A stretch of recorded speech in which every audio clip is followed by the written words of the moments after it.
Guys, so nalagay parcel karon. Dini karon guys, so hapon na ni abot, so karon tayo na ko ni unboxing kay. Hapon na mo kayo ni abot guys. Gapon kapit yung boss, so pa-relax so. Dara guys. Yeah.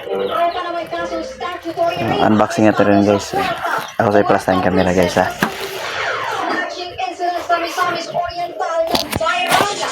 Samantala riding tandem sa pagbay sa aso sa Ramon Isabela patuloy na tinutugis. Ang dalawang namatay na NPA member sa isa pang inkwento sa Negros Occidental kinumpirma ng mga sundalo.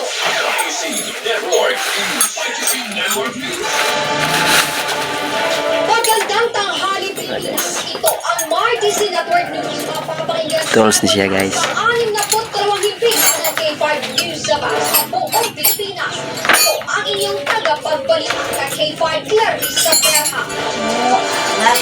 Asang na detalye ng mga balita, Iloilo City Government ang magbibigay ng libre school supplies ngayong school year mula kindergarten hanggang senior high school.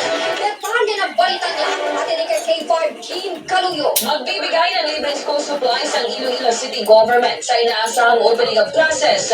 At ayon pa kay Mayor Raisa Treñas Chu, magbibigay sila ng libreng school supplies mula kindergarten hanggang senior high school na tinatayang nasa mahigit 80,000 na estudyante. Ito ay bahagi ng efforts ng lungsod upang matulungan ang mga magulang na apektado ng energy crisis. Naglaan naman ng 8 million pesos na pondo ang lungsod para sa pagbibigay ng school supplies mula sa Special Education Fund o SEF. Nag-commit rin ang alkalde na nagdang ng mga classroom sa Perfect guys. Work guys. schools